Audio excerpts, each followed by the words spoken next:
नमस्कार, knocking-news.com में आपका स्वागत है। मैं हूं गिरिजेश वशिष्ठ। कुछ घटनाक्रम ऐसे होते हैं कि कभी कभी लगता है कि दुनिया एक तरफ जा रही है, लेकिन हम उसके साथ नहीं जा सकते क्योंकि हम कुछ और सोचते हैं, कुछ और मानते हैं। कुछ ऐसा ही आज मुझे लग रहा है।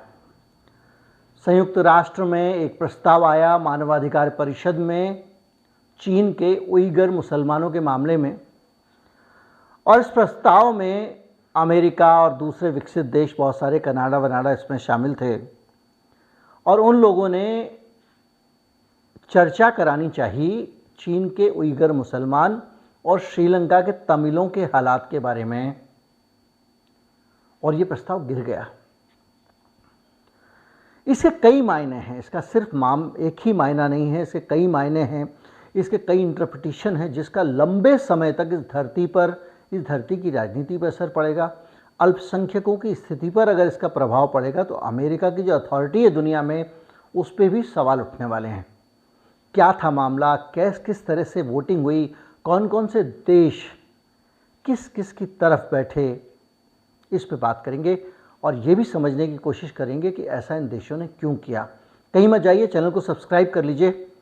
जिन पहलुओं पे, जिन बिंदुओं पे और जिस नज़रिए से हम बातचीत करते हैं वो आपको मीडिया चैनल्स पे या दूसरी जगह पे नहीं मिलने वाली है, क्योंकि इनको विचारधाराओं के, विभिन्न विचारधाराओं, दर्शनों के स्तर पे जाके सोचना और अलग तरीके से सोचना, ये इसी चैनल पे हमारा रहता है। और आप इसको सपोर्ट करें, हमारी इस पत्रकारिता को ताकत दें। इसके लिए आपके पास में एक हथियार है और वो है आप डोनेशन दे सकते हैं। हमारा UPI ID डिस्क्रिप्शन में है और एक QR कोड स्क्रीन पर दिखाई दे रहा है। इन दोनों का आप इस्तेमाल कर सकते हैं। थैंक्स बटन भी है। मैं अभी हाजिर हुआ।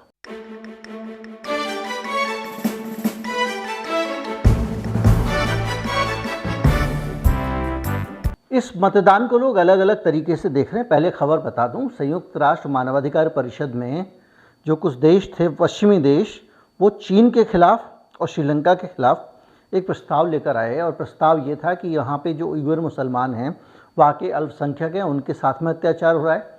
और दूसरा, उनको चर्चा करानी थी श्रीलंका में तमिलों के अधिकार के ऊपर। और इन सारे मामलों में भारत ने इस प्रस्ताव का ना तो समर्थन किया ना विरोध किया। अगर भारत इस प्रस्ताव का विरोध करता तो अप्रत्यक्ष रूप से चीन का विरोध होता।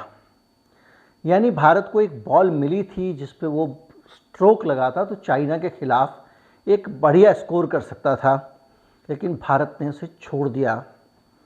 क्यों छोड़ दिया, ये अपने आप में समझने वाली बात है, जिसको हम अभी इस वीडियो में समझेंगे। प्रस्ताव लाने वाले थे अमेरिका, ब्रिटेन, कनाडा और इसके अन्य देश। इस प्रस्ताव के समर्थन में 17 वोट पड़े हैं, इसके खिलाफ 19 वोट पड़े हैं और 11 देश इस दौरान हाजिर रहे। ये आंकड़ा है जो ये बताता है कि पूरी दुनिया में, अगर आप इसको इस नज़रिए से भी देखना चाहें कि जब तनाव चल रहा है, अमेरिका पूरी दुनिया में समर्थन बटोर रहा है, ऐसे में अमेरिका का प्रस्ताव गिर जाए, लोग उसको वोट ना दें, कितनी बड़ी बात है। और तो और यूक्रेन जैसा देश भी अमेरिका के समर्थन में वोट देने नहीं आया, उसने एब्सटेन किया। अब ये क्यों होता है, इसको आपको समझना पड़ेगा, और इसको समझने के लिए आपको उन देशों को देखना पड़ेगा जो देश इस प्रस्ताव के खिलाफ थे। इस प्रस्ताव के खिलाफ था पाकिस्तान। पाकिस्तान में मानवाधिकारों की हालत हम जानते हैं। वहाँ की सरकार भले ही कुछ कहे, भले ही कुछ कोशिश करे, हम मानते हैं कि वो करती है, अब वो दिखावा हो या कुछ भी हो, लेकिन वहीं का सुप्रीम कोर्ट था जिसने एक टूटा हुआ मंदिर दोबारा बनवाया और वहाँ पे जाके खुद भी उस मुसलमान होते हुए इस पूरे आयोजन में हिस्सा लिया। लेकिन उसके बावजूद वहाँ के जो गंदे लोग हैं, वहाँ के जो सांप्रदायिक तत्व हैं, वो अल्पसंख्यकों को परेशान करते हैं, कई बार उनकी महिलाओं के साथ बदतमीज़ी करते हैं। बहुत सारी घटनाएं आई हैं, मंदिरों में तोड़ फोड़ की कोशिश भी करते हैं, बहुत सारी चीज़ें करते हैं। इसी तरह से आप इंडोनेशिया को देख लीजिए, इसी तरह से कतर, उज्बेकिस्तान, सूडान और सेनेगल, ये कुछ देश हैं उन 19 देशों में से जो इस प्रस्ताव के खिलाफ थे। भारत ने इस प्रस्ताव में गैरहाजिरी मार दी, यानी वोट नहीं किया, ना पक्ष में ना खिलाफ। लेकिन आप इसमें एक अजीब सा गठबंधन देखेंगे। दुनिया की सारी सरकारें और दुनिया के सारे देश जो लोग ह्यूमन राइट्स को ज़्यादा पसंद नहीं करते और अल्पसंख्यकों के संरक्षण पे ध्यान नहीं देते, वो किस तरह इस प्रस्ताव के खिलाफ इकट्ठे हो गए। आप वो 19 देशों में हार्डकोर इस्लामिक देश भी हैं, वहाँ पे उइगर मुसलमानों की बात हो रही है, लेकिन पाकिस्तान उइगर मुसलमानों के खिलाफ वोट कर रहा है, चीन के समर्थन में वोट कर रहा है। भारत इसके पक्ष में क्यों वोट नहीं कर रहा है? भारत इसलिए नहीं कर रहा है कि अगर आज आप दूसरों के अल्पसंख्यकों पे अत्याचार की मांग उठाओगे तो कल के दिन लोग आप पे सवाल उठाएंगे, आपको निशाना बनाएंगे दुनिया भर में। और ये सारी चीज़ें बताती हैं कि क्या हो रहा है दुनिया के स्तर पे। अगर आप देखें, मैं आपको बताता हूँ कौन कौन से देश: Argentina, Armenia, Benin absent, Bolivia उसने प्रस्ताव के खिलाफ वोट दिया, यानी वो नहीं चाहता उइगर मुसलमानों का मसला उठे, चीन को खिलाफ देना ही था। आप देश देख लीजिए सारे के सारे जो इसके खिलाफ थे। क्यूबा वो दूसरे कारणों से, क्योंकि वो चीन का दोस्त है। इस तरह से आप अगर देखें तो फिनलैंड, फ्रांस, जर्मनी, ये सब देश वो हैं जो हंडोरस, इसके अलावा आपके जापान, लीबिया, लिथुआनिया, लग्जमबर्ग, ये वो देश हैं जो लगातार जहाँ पे जिनको आप सिविलाइज एडवांस सोसाइटी कह सकते हैं, जो अल्पसंख्यकों के अधिकारों के लिए बात करते हैं, जो अल्पसंख्यकों की बेहतरी के लिए बात करते हैं, ये वो देश हैं। इसके अलावा वो सारे के सारे देश जिनके ऊपर अपने सूडान जैसा देश, पाकिस्तान जैसा देश और तो और नामीबिया जैसा देश भी मानवाधिकारों के पक्ष में खड़ा नहीं हुआ। इससे आप अंदाज़ा लगाइए, ये सारी सरकारें मिली हुई हैं या एक दूसरे का ख्याल रखती हैं और उनको सबको लगता है कि मानवाधिकार के मसलों को नहीं उठना चाहिए। अगर आप इसको देखें, यानी इंसानियत से बड़ी स्टेट की पावर हो गई, सरकार की ताकत हो गई। और ये इस मतदान में एक इंटरप्रिटेशन हो सकता है, आप लोग इससे सहमत ना हो, लेकिन मेरा मानना ये है कि स्टेट अथॉरिटी का एक दायित्व है कि उसके देश में किसी भी जाति के, धर्म के लोग हों, अल्पसंख्यक हों, बहुसंख्यक हों, उनके अधिकारों की रक्षा करनी चाहिए। अब एक इसमें कोई हिंदू मुसलमान वाला मसला नहीं है, क्योंकि इन प्रस्तावों के खिलाफ दुनिया के बहुत सारे मुसलमान देश हैं। वो नहीं चाहते उइगर मुसलमानों के पक्ष में बात करना, क्योंकि यहाँ मुसलमानों के भले करने की बात नहीं है।